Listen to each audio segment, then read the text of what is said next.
जय हिंद साथियों, उम्मीद करता हूं आप सबकी तैयारी बहुत बेहतरीन चल रही होगी। आज की जॉब अपडेट है आपकी DSSB बोर्ड की तरफ से और पोस्ट का नाम है प्रोसेस सर्वर प्योन डाक प्योन। तो इस वीडियो में हम इस भर्ती से रिलेटेड एक एक जानकारी लेने वाले हैं, जैसे कि आपकी अप्लाई डेट क्या रहने वाली है, लास्ट डेट क्या रहेगी। साथ ही हम बात करेंगे एज क्राइटेरिया की कि general OBC SC ST category के लिए आपकी एज लिमिट क्या रहेगी।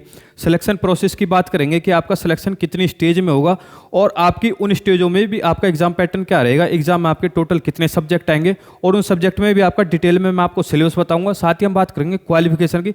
बहुत सारे बच्चों का सिर्फ क्वालिफिकेशन में ही डाउट रहता है, तो इस वीडियो को देखने के बाद इस भर्ती से रिलेटेड आपके सारे डाउट क्लियर हो जाएंगे। तो वीडियो को एंड तक जरूर देखना। इस भर्ती से रिलेटेड आपका एक भी डाउट नहीं रहेगा। जैसा कि आप सब जानते हैं कि टोटल जो आपकी वैकेंसी है वो है आपकी 102 और एज लिमिट 18 से लेकर 27 है जनरल और EWS कैटेगरी वालों के लिए। और क्वालिफिकेशन इसमें आपकी सिर्फ 10th पास है। प्रोसेस सर्वर जो आपकी वैकेंसी है उसमें आपका LMB ड्राइविंग लाइसेंस मांगा गया है और साथ में ही आपका 2 साल का एक्सपीरियंस मांगा गया है। वैसे भी उसमें बहुत ही कम वैकेंसी है। ठीक है, देखते हैं। ये आपका ऑफिशियल नोटिस है Delhi subordinate service selection board, जिसे हम शॉर्ट फॉर्म में DSSB बोर्ड भी कह देते हैं। इसका जो शॉर्ट नोटिस आया था वो आया था आपका 12 मार्च को और वैकेंसी नोटिस / एडवर्टाइजमेंट नंबर जो है वो आपका है 08/2024।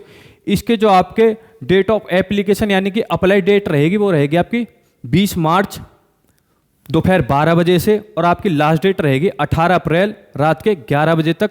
तो लास्ट डेट का आप इंतजार ना करें, फॉर्म जैसे ही आए आप तुरंत भर देना। ठीक है, बात करें इसके पोस्ट कोड की प्रोसेसर सर्वर के लिए, तो इस आपका पोस्ट कोड है 821/24 और इसमें आपकी 2 डिपार्टमेंट में वैकेंसी निकली है, डिस्ट्रिक्ट एंड सेशन कोर्ट जिसे हम फैमिली कोर्ट कहते हैं। सीधा आपका दूसरा है डिस्ट्रिक्ट एंड सेशन कोर्ट। और जो प्रोसेसर सर्वर की जो जॉब है उसका पे लेवल आपका 4 रहेगा। बात करें पोस्ट कोड 2822/24 की, तो इसमें आपके प्योन ऑर्डरली और डाक प्योन की है। इसमें भी आपके 2 डिपार्टमेंट हैं, डिस्ट्रिक्ट एंड सेशन कोर्ट जिसे हम फैमिली कोर्ट कहते हैं और सिर्फ एक आपका डिस्ट्रिक्ट एंड सेशन कोर्ट। पे लेवल आपका इसमें 3 रहेगा। इसमें जो वैकेंसी सबसे कम है वो है आपकी प्रोसेसर सर्वर की। इसमें आपका एक्सपीरियंस भी मांगा गया है। प्रोसेसर सर्वर की जनरल में 1, OBC में 1 और बाकी कैटेगरी में SC ST EWS में आपकी 0 वैकेंसी है। टोटल आपकी 2 वैकेंसी हैं और आपकी जनरल के लिए इसमें डिस्ट्रिक्ट एंड सेशन कोर्ट में सिर्फ 1 वैकेंसी है। बात करें आपकी प्योन ऑर्डरली और डाक प्योन के लिए, फैमिली कोर्ट में आपकी जनरल के लिए 4, OBC के लिए 2, SC के लिए 0, ST के लिए 0, EWS के लिए 1। टोटल वैकेंसी आपकी इसमें 7 हैं। बात करें डिस्ट्रिक्ट एंड सेशन कोर्ट में, प्योन के लिए जनरल के लिए 39, इसमें सबसे ज़्यादा वैकेंसी हैं। OBC के लिए 27, SC के लिए 8, ST के लिए 9, EWS के लिए 10। ये आपकी टोटल वैकेंसी हैं सारी की सारी। ठीक है, और जो टोटल जितनी वैकेंसी निकली हैं वो हैं आपकी 102। आगे बात करते हैं इसकी एप्लीकेशन फ़ीस के लिए। जो आपकी एप्लीकेशन फ़ीस रहने वाली है वो रहेगी आपकी 100 रुपये। जिनकी एप्लीकेशन फ़ीस बिल्कुल 0 रहने वाली है उनको 1 रुपया नहीं देना है। वो कैटेगरी आपकी SC category, schedule caste, schedule tribed, PWBD यानी कि आपका फिजिकल हैंडीकैप और साथ में आपका एक्स सर्विसमैन। तो एक्स सर्विसमैन को भी इसमें कोई फीस नहीं देनी है।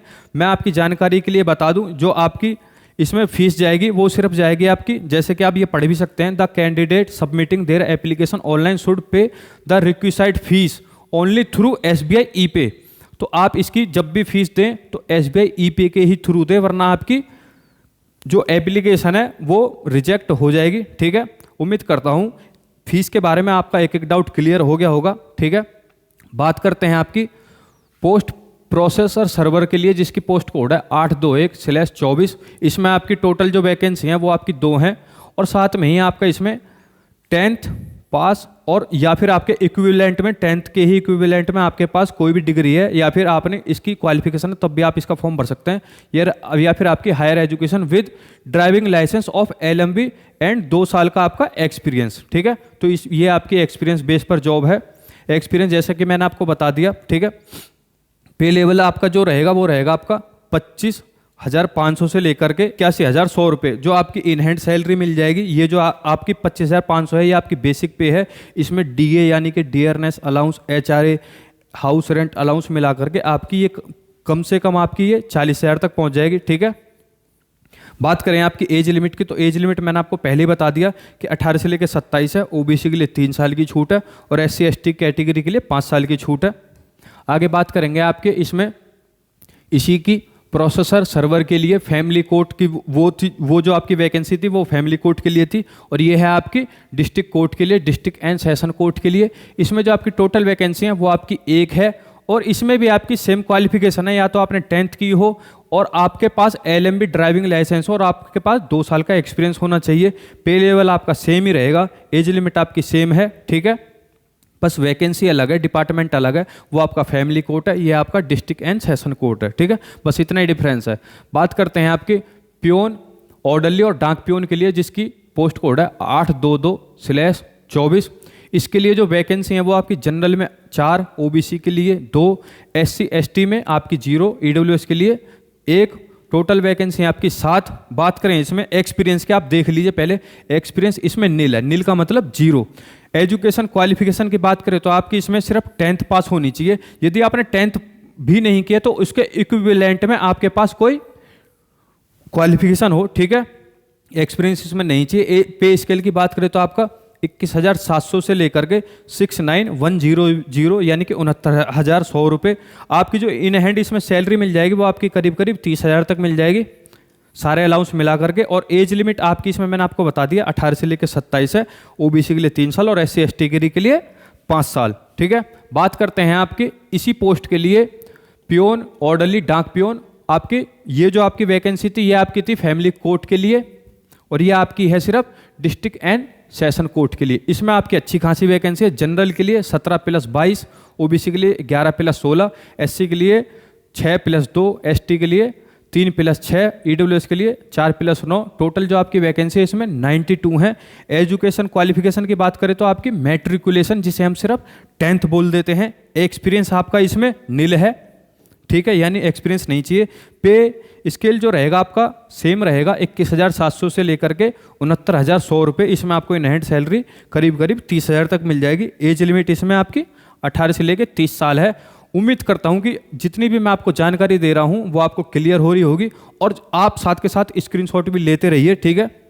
आगे बात करते हैं आपकी इसकी एज रिलैक्सेशन की। तो एज रिलैक्सेशन मैं ऑलरेडी बता चुका हूं कि SC ST के लिए 5 साल, OBC के लिए 3 साल, PWBD के लिए, जो PWBD यानी फिजिकल हैंडीकैप हैं और वो जनरल EWS से कैटेगरी से बिलोंग करते हैं, तो उनको एक्स्ट्रा 10 साल का एज रिलैक्सेशन मिल जाएगा। SC ST कैटेगरी से हैं तो 15 साल का, PWBD प्लस OBC हैं तो 13 साल का एक्सपीरियंस, 13 साल की उसमें एज लिमिट में छूट हो जाएगी, ठीक है। आगे बात करते हैं आपकी इसमें एग्जामिनेशन स्कीम की, कि आपका एग्जाम पैटर्न क्या रहने वाला है। तो प्रोसेसर सर्वर के लिए आपकी ऑब्जेक्टिव टेस्ट होगा, यानी कि MCQ आपको एक क्वेश्चन दे देगा, उसके 4 ऑप्शन रहेंगे, उसमें से आपको अपने हिसाब से जो आपको लगे कि सही आंसर ये है आपको वो चुनना होगा। इसमें आपके टोटल आएंगे 4 subject, English, Hindi, general knowledge और आपका करंट अफेयर। तो इंग्लिश के लिए आपके इसमें रहेंगे टोटल 25 क्वेश्चन 25 नंबर के, एक क्वेश्चन आपका 1 नंबर का रहेगा। हिंदी में 25 क्वेश्चन 25 नंबर के, जनरल नॉलेज में आपके 25 क्वेश्चन 25 नंबर के, अरिथमेटिक में आपके 25 क्वेश्चन 25 नंबर के, ठीक है। अरिथमेटिक का मतलब यह है कि आपकी इसमें एडवांस मैथ नहीं आने वाली है। बात करते हैं आपकी जो आपको इसे क्वालिफाई करने के लिए जनरल वालों के लिए 50 नंबर चाहिए और आपकी रिजर्व कैटेगरी के लिए इसमें 45 नंबर चाहिए, लेकिन आपको कट ऑफ में आने के लिए, ये जॉब पाने के लिए आपको ज़्यादा नंबर लाने पड़ेंगे, ठीक है। यह आपकी मिनिमम क्वालिफाई रहता है। बात करते हैं ऑब्जेक्टिव या फिर आपका MCQ test will be called for the driving skill, ठीक है। टेस्ट मैक्सिमम ऑफ 15 टाइम्स, यानी कि जितनी भी आपकी वैकेंसी है उसके 15 गुना बच्चे ड्राइविंग स्किल के लिए बुलाए जाएंगे, जो कि आपकी प्रोसेसर सर्वर के लिए है, ठीक है। टोटल वैकेंसी जैसे बता दिया कि टोटल वैकेंसी का 15 गुना बुला लिया जाएगा। Duration of exam will be 120 minute, जो आपका टाइम रहेगा इस एग्जाम का वो रहेगा आपका 120 मिनट यानी 2 घंटे। और PWBD यानी जो फिजिकल हैंडीकैप है उनके लिए 160 मिनट रहेगी, ठीक है। लैंग्वेज की बात करें तो लैंग्वेज ऑफ एग्जामिनेशन आपका बायलिंगुअल रहेगा, इंग्लिश और हिंदी में, ठीक है। बात करें आपके निगेटिव मार्किंग की तो आपका 0.25 मार्क्स कटेंगे एक क्वेश्चन को गलत करने के लिए। इसका मतलब है 1/4 की नेगेटिव मार्किंग रहेगी। यदि आप 4 क्वेश्चन गलत करते हैं तो आपका एक सही क्वेश्चन जो है उसके नंबर काट लिए जाएंगे। ड्राइविंग स्किल में आपकी ये सिर्फ आपका क्वालिफाइंग रहेगा, the driving test shall be qualifying only, सिर्फ आपको वो क्वालिफाई करना है। The driving test shall be conducted in real traffic condition, जैसे आपका रियल ट्रैफिक रहता है उसी कंडीशन में आपके ड्राइविंग स्किल टेस्ट की जाएगी। आगे बात करते हैं इसमें आपकी इंटरव्यू की भी, तो इसमें आपका इंटरव्यू भी रहेगा, वो रहेगा आपके 15 नंबर का। यदि आप इंटरव्यू में 4 नंबर या 2 नंबर भी लेके आ जाते हैं, या फिर आपको एक भी नंबर नहीं मिलता है, 0 भी नंबर नहीं मिलता है, तब भी आप इस भर्ती से बाहर नहीं होने वाले हैं। आपको जो सबसे ज़्यादा मेहनत करनी है वो करनी है आपको आपके ऑब्जेक्टिव क्वेश्चनों में, जो कि आपके 100 नंबर के हैं, मैथ, हिंदी, इंग्लिश, जीके में। तो इसका नंबर जुड़ेंगे तो, लेकिन आप इसमें कितने भी कम नंबर ले आए, इसमें आप बाहर नहीं होने वाले हैं। जैसे कि यहाँ लिखा है, the final selection of candidates will be on the basis of marks secured in objective, या फिर आपका एमसीक्यू बेस्ड जो पेपर होगा और आपका इंटरव्यू। और यहाँ लिखा हुआ है there will be no minimum qualifying marks in the interview, जो इसमें क्वालिफाइंग मार्क्स है ही नहीं। यदि आपका 1 नंबर भी है और वहाँ आपके जो आपका पेपर 1 हुआ था उसमें यदि आपके अच्छे खासे नंबर हैं तो आपका तब भी सिलेक्शन हो जाएगा, ठीक है। आगे बात करते हैं आपके प्योन ऑर्डरली, प्योन के लिए, आपका डाक प्योन के लिए। तो इसमें आपका पहले होगा ऑब्जेक्टिव टेस्ट, जो कि आपके एमसीक्यू बेस्ड पर होगा, मल्टीपल क्वेश्चन। उसके बाद आपका इंटरव्यू होगा। इसमें आपका इंग्लिश आएगा 25 क्वेश्चन 25 नंबर के, हिंदी आएगी इसमें 25 क्वेश्चन 25 नंबर के, साथ ही आपका जीके आएगी 25 क्वेश्चन 25 नंबर के, करंट अफेयर भी इसमें आपके आने वाले हैं, अरिथमेटिक आएगी 25 क्वेश्चन 25 नंबर के। इसमें जो आपको मिनिमम क्वालिफाई करने के लिए लाना है वो 50 मार्क्स लाना है, और रिजर्व कैटेगरी के लिए इसमें 45% लाना है, यानी कि 45 नंबर लाने हैं। और टाइम जो आपको रहेगा वो रहेगी आपकी 120 मिनट, जैसे कि आपको मैंने पहले भी बताया था कि आपके इसमें 120 मिनट रहने वाली है। और PWBD कैटेगरी के लिए इसमें 160 मिनट रहने वाली हैं। जो लैंग्वेज ऑफ एग्जामिनेशन होगा वो रहेगा आपकी 2 लैंग्वेज में, इंग्लिश और हिंदी में। और आपका जो नेगेटिव मार्किंग रहेगी वो रहेगी 0.24 मार्क्स, यानी कि आपकी नेगेटिव मार्किंग 1/4 रहेगी। 4 क्वेश्चन गलत करने पर आपके 1 क्वेश्चन के नंबर काट लिए जाएंगे जो आपने सही किया होगा। आगे बात करेंगे इसमें इंटरव्यू की, तो इंटरव्यू इसमें भी आपका 15 नंबर का है। और सेम इसमें आपका, जैसे आपको पहले मैंने भर्ती में बताया था प्रोसेसर सर्वर वाली में भी, इसमें भी आपका 15 नंबर का है। और ये आपका फाइनल लिस्ट में इसके नंबर तो जुड़ेंगे, लेकिन इसके मिनिमम नंबर लाना कोई भी, जैसे कि इसमें आपको दे रखा है कि आपको इसमें कम से कम 45 नंबर लाने पड़ेंगे रिजर्व कैटेगरी के लिए, और जनरल कैटेगरी वालों के लिए इसमें 50 नंबर लाने पड़ेंगे 100 में से। इसमें लेकिन ऐसा नहीं है, ठीक है। इंटरव्यू में ऐसा नहीं है, यदि आप 4 नंबर भी 2 नंबर भी लेकर के आ जाते हैं तब भी आपका काम चल जाएगा। लेकिन आपको जो ये पेपर है ऑब्जेक्टिव, इसमें आपको अच्छे से मेहनत करनी होगी, इसमें आपको नंबर खींचने होंगे। बात करते हैं, ये तो मैंने आपको पूरा डिटेल बता दिया कि आपकी एज क्या रहने वाली है, आपका पूरा सिलेक्शन प्रोसेस क्या रहने वाला है। अब बात कर लेते हैं आपके इसके एग्जाम पैटर्न की और इसके टोटल सिलेबस की। तो आपका इसमें SF and LCM, ratio and proportion, number system, ये मैथ के लिए बात हो रही है, simplification, discount, simple interest, decimal, fraction, percentage, average, profit and loss, mensuration, time and work. Mensuration आप इसमें से काट देना, एडवांस मैथ नहीं आती है। Time and work, compound interest, table and graphs. तो ये आपका मैथ का है सिलेबस है, तो आप चाहें तो इसका स्क्रीनशॉट ले सकते हैं। आगे बात करेंगे आपके इसमें इंग्लिश की, तो इसमें synonym, grammar, antonym, tenses, subject verb agreement, comprehension, vocabulary, sentence rearrangement, idiom and phrases, verb, article, fill in the blanks, adverb, unseen passage, error correction. तो ये आपका इंग्लिश का सिलेबस है, आप चाहें तो इसका स्क्रीनशॉट ले सकते हैं। आगे बात करेंगे आपके इसमें हिंदी की, तो हिंदी में क्या क्या आएगा, पर्यायवाची समास, अनेकार्थी वाक्य, लिंग, वचन, अलंकार, संधि विच्छेद, अनेकार्थी वाक्य, गद्यांश, तत्सम तद्भव, वचन, मुहावरे एवं लोकोक्तियां, विलोम, वाक्यांशों के लिए एक शब्द, शुद्ध अशुद्ध वाक्य। आप चाहें तो इसका भी स्क्रीनशॉट ले सकते हैं। ये आपका फुल डिटेल में सिलेबस है, इससे आपका एक भी क्वेश्चन बाहर नहीं आने वाला है, ठीक है। साथ ही मैं आपको आगे इसके लिए किताब भी बताऊंगा, आपको कौन सी किताब पढ़नी पड़ेगी। इसमें आपका हिस्ट्री आएगा, ये पूरा डिटेल में सिलेबस नहीं है। जियोग्राफी, पॉलिटी, इकोनॉमिक्स, कॉन्स्टिट्यूशन, यदि आप पॉलिटी पढ़ते हैं तो कॉन्स्टिट्यूशन भी आप पढ़ेंगे ही।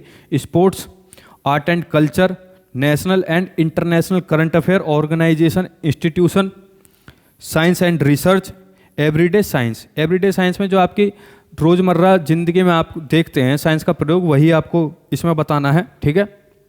बात करते हैं आपकी इसमें कौन कौन सी किताब पढ़नी है, और तो हमने डिटेल जान ली है। अब बात करते हैं आपको इसमें कौन कौन सी किताब पढ़नी है। तो किताब इसमें आपको पढ़नी पड़ेगी डॉक्टर RS अग्रवाल की मैथ के लिए, ये सबसे ज़्यादा बेस्ट किताब है। जीके के लिए आपको पढ़नी पड़ेगी लूसेंट की सामान्य ज्ञान, ठीक है। और रीजनिंग के लिए आपको पढ़नी पड़ेगी अरिहंत की मास्टर रीजनिंग।